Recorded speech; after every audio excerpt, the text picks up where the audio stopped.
Welcome to another video. और ये है जोजोत्सु काइसेन के सीजन 2 का एपिसोड 20 का रिव्यू। तो चलिए जानते हैं क्या हुआ कहानी में आगे जोजोत्सु काइसेन के। तो कहानी की शुरुआत होती है कुगासाकी की मौत से, जिसके खून की छींटों से हम पहुंचते हैं पास्ट के फ्लैशबैक की ओर, जहां कुगिसाकी से कॉफी गिर जाती है और वो कॉफी गिरती है गोजो सेंसे की शर्ट के ऊपर, जिसके दाग को साफ करने के लिए ये लोग कपड़े और पानी का इस्तेमाल करते हैं, जिससे दाग पूरे शर्ट पर फैल जाती है। पर टेंशन किस बात है कि शर्ट काफी सस्ती हो गई, पर जिसका टैक्स चेक करने पर पता चलता है कि उसका प्राइस है 2.5 लाख येन, यानी कि 1,43,979 रुपये आज के हिसाब से। तो अब कोई चारा नहीं, जाको की साकी कंट्रीब्यूट करने के लिए कहती है। पर उतने में वहां आ जाते हैं गोजू सेंसे, जिनको देख वो शर्ट छुपा देते हैं मेगुमी की छाती में, और उसे देख अपनी हंसी थाम लेते हैं इतादोरी और कोगिसाकी, जिसकी फूली छाती देखकर पूछते हैं उनसे गोजू सेंसे की क्या हुआ मेगुमी, जिस पर अपना गुस्सा काबू में करते हुए फुशिगिरो कहता है कुछ नहीं। पर उन दोनों की हंसी फूट जाती है और वो निकालते हैं शर्ट फुशिगिरो की छाती से। और ये थे कुछ यादगार पल,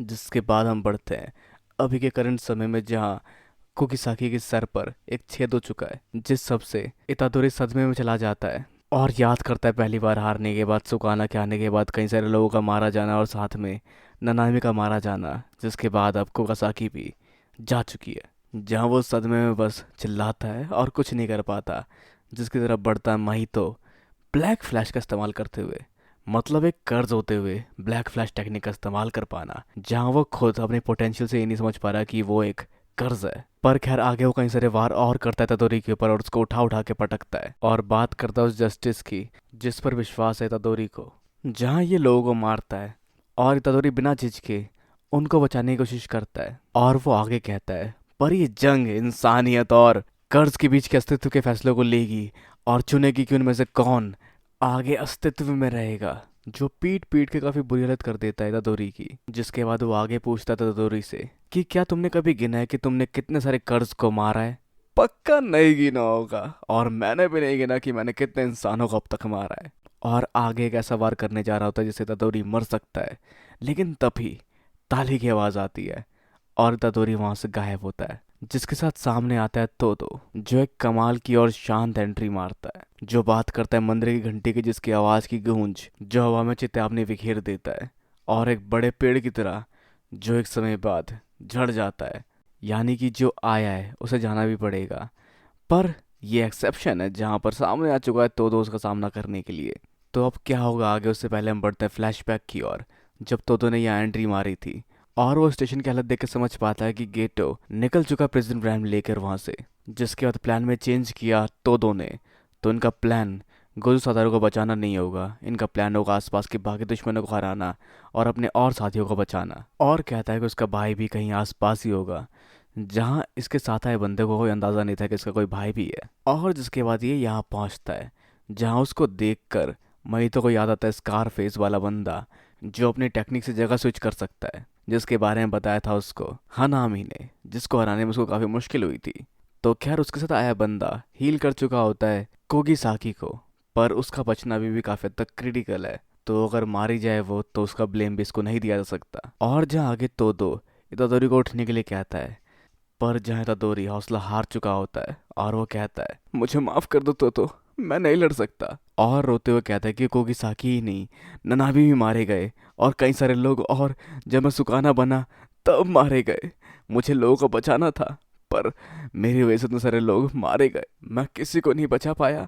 मैं एक हत्यारा हूँ। जो मेरी सोच थी लोगों को बचाने की, वो सिर्फ एक बहाना बन गया मेरा खुद को जिंदा रखने का। मैं खुद को कभी माफ नहीं कर पाऊंगा। और जिन सब बातों के बीच में उसकी तरफ बढ़ता महितो वार करने के लिए, लेकिन तो दोस्त को काउंटर कर लेता है। जिसके बाद महितो उस पे वार करता है और उसको भी काउंटर कर लेता है और उसको एक लात मारकर दूसरे वार से बचाता है अपने साथी को अपने जुत्सु से, जिसकी टेक्निक से काफ़ी ज़्यादा फैसिनेट हो जाता है महितो। और जहाँ आगे तो समझाता है तदोरी को कि तुम जैसे महान शख्स को खुद को इतना कम नहीं आंकना चाहिए। हम जोत्सु सोर्सर है, तुम ननामी कोगिसाकी सब थे, तो जब तक हम लड़ते रहेंगे तब तक हमारे मारे गए साथी पूरी तरह से नहीं हारेंगे। हम पाप या सजा के चक्र में नहीं फंस सकते। जब हम जोत्सु सोर्सर बनते हैं हम उन सब से आगे निकल जाते हैं। हमारे मारे गए साथियों का अफसोस हमें हमेशा रहेगा और उनकी यादें हमारे दिमाग में बसी रहती है। पर साथ ही हमें यह भी ध्यान देना पड़ेगा कि वो हम पर क्या जिम्मेदारी छोड़ कर गए हैं। तुम्हें उन सवालों का जवाब अभी ढूंढने की ज़रूरत नहीं है, पर जब तक तुम उनका जवाब नहीं ढूंढ लेते तुम आगे बढ़ना नहीं रोक सकते। और यही है सज़ा एक जुजुत्सु सोर्सर होने की। और मुझे इस बारे में अभी तुम्हें बताने की शायद कोई ज़रूरत नहीं। तो आगे तोदो के साथ आया वो शख्स अपने जुजुत्सु से हील कर देता है उसके जख्मों को, जो और ख़राब नहीं होंगे, मतलब प्रॉपर हील नहीं होते, पर वो उन घाव का कुछ नहीं कर पाएगा जो उसके बाद उसको मिलेंगे। और उसके दिमाग में चलता है कि तोदो और उसका भाई बिल्कुल भी एक जैसे नहीं है। और आगे बताता है कोगिसाकी के बारे में, जिसको उसने हील तो कर दिया है पर उसकी कोई पल्स नहीं मिल रही थी। पर उसे लगा घाव काफ़ी तक ताज़ा था, तो हो सकता है वो बच जाए, पर उसके बचने की प्रोबेबिलिटी ज़ीरो तो बिल्कुल नहीं है। पर इसका मतलब ये भी नहीं कि वो पूरी तरह से बच पाएगी।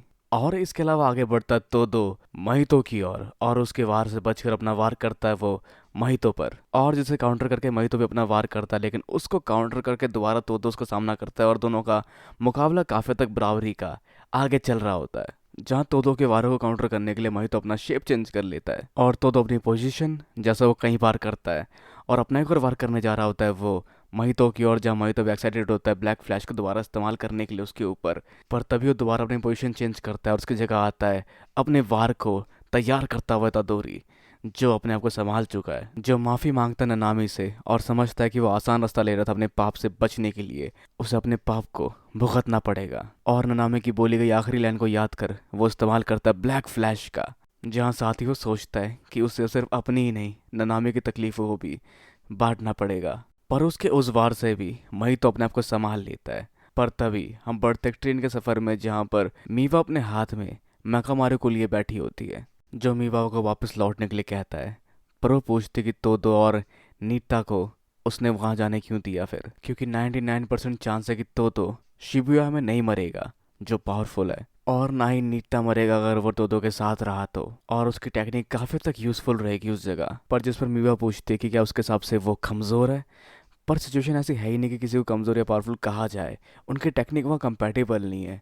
बस ये कहा जा सकता है जहाँ पर मैकामारू भी काम नहीं आ सकता खासा, जहाँ वो अपने पुराने मिशन के बारे में कहता है जिसमें वो मारा गया था, जिस पर वो उससे पूछते कि उसने इनसे हेल्प क्यों नहीं मांगी, क्या ये उनको अपना दोस्त नहीं मानता, जिस पर वो कहता है कि वो कमज़ोर था इसलिए उसने कमज़ोर फैसले लिए। उसे एक लड़की से प्यार था जिसे दुनिया की कोई फिक्र नहीं थी जब तक कि वो उसके साथ रहकर उसको प्रोटेक्ट कर पाता। अब भले ही वो उसको प्यार करती हो या ना करती हो, वो उसको बचाना चाहता था। और आगे कहता है गुड बाय मीवा, समय ख़त्म होने वाला है, जिसकी उन सब बातों के दौरान मीवा फूट फूट के रो रही होती है और वो अभी भी इस अलविदा के लिए तैयार नहीं होती। पर आखिरी पल हम देख पाते हैं मैकामारू को उसके बगल में बैठे हुए, और वो कहता है प्लीज़ अपने लिए खुशियाँ ढूंढ लेना। अब खैर चाहे जो भी हो, जब तक तुम खुश रहोगी मेरी इच्छाएं पूरी होंगी। जिसके बाद मैकामारू वहाँ से गायब होता है और मीवा फूट फूट के रोना शुरू कर देती है। जहाँ बाहर उसके बाकी साथी भी होते हैं जो बात कर रहे होते हैं मैकामारू के बारे में कि उसने क्या किया, और शायद वो मर चुका है जिसके बारे में इन्हें और नहीं पता चलने वाला। और साथ ही ये इस कॉम्प्लीमेंट को नहीं ले सकते कि तो वहाँ नहीं मरेगा और ये लोग क्या मारे जाएंगे, जो खैर उसी तरफ बढ़ रहे होते हैं। और अगर हम बात करें उसी फाइट की, तो वहाँ अपने ट्रांसफिगर्ड ह्यूमन से मई तो काफ़ी अच्छी तरह से इनका सामना कर रहा होता है और तो उसको काउंटर कर रहा होता है अपनी तालियों के साथ।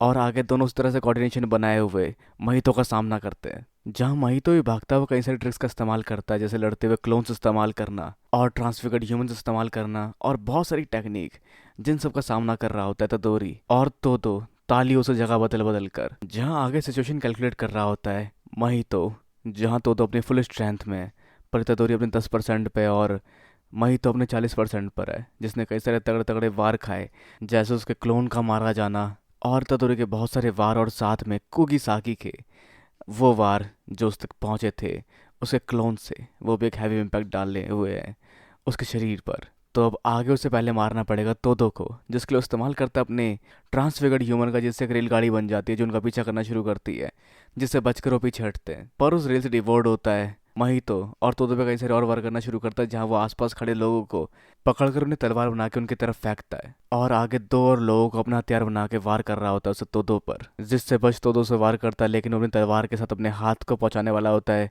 तोदो की ओर, लेकिन तोदो उसके तलवार से अपने आप को स्विच करके बच जाता है उसके वार से। और इसी तरह से दोनों कॉम्बिनेशन बना लेते हैं, जहाँ पर एक पत्थर फेंकता था तदोरी, जिससे स्विच कर लेता है खुद को तोदो और उस पत्थर की स्पीड अपने अंदर पा लेता है और कई सारी मेमोरीज और स्ट्रेंथ के साथ आगे बढ़ते हुए वार करता है महितो के ऊपर। पर उसके बावजूद उससे कोई असर नहीं होता महितो के ऊपर, क्योंकि महितो के सोल पर अटैक करने की ज़रूरत है, जो सिर्फ तदोरी के वारों से ही हो सकता है। पर खैर जहाँ तीनों मिलकर अपने 120% का इस्तेमाल कर रहे हैं, और वहाँ महितो अपने मुंह से निकालता है कई सारे और ट्रांसफिगर्ड ह्यूमन और इस्तेमाल करता है बॉडी रिपेल का, जिससे काफ़ी सारे ट्रांसफिगर्ड ह्यूमन बड़े बड़े होना शुरू हो जाते हैं और उस जगह को घेर लेते हैं, जिस सबका सामना इकट्ठा कर पाना काफ़ी मुश्किल होता है। रोज़ बार से बाहर धकेल दिए जाते हैं उस स्टेशन से, और महितो आगे तैयार होता है क्रेजी फाइट के लिए। तो खैर अब क्या होगा आगे जाने के लिए देखते हैं इसके प्रीव्यू को। तो जहाँ इन तीनों की फाइट काफ़ी हद तक क्रेजी होने वाली है, जहाँ ये काट देंगे मुंडी महितो की भी, लेकिन महितो उसके बाद भी अपनी मुंडी संभाल कर दोबारा जोड़ लेगा शरीर से, और आखिर में देख पा रहे हैं हम उसके डोमेन एक्सपेंशन को। तो अब खैर आप क्या सोचते हैं कि क्या हो सकता है आगे जुत्सु काइसेन के सीजन 2 के एपिसोड 21 में? अपने विचार हमें नीचे कमेंट बॉक्स में बताना बिल्कुल ना भूलें। इस वीडियो को लाइक शेयर और सब्सक्राइब करना भी बिल्कुल ना भूलें। तो अगली मिलते हैं अगली वीडियो में। Sayonara and have a nice day.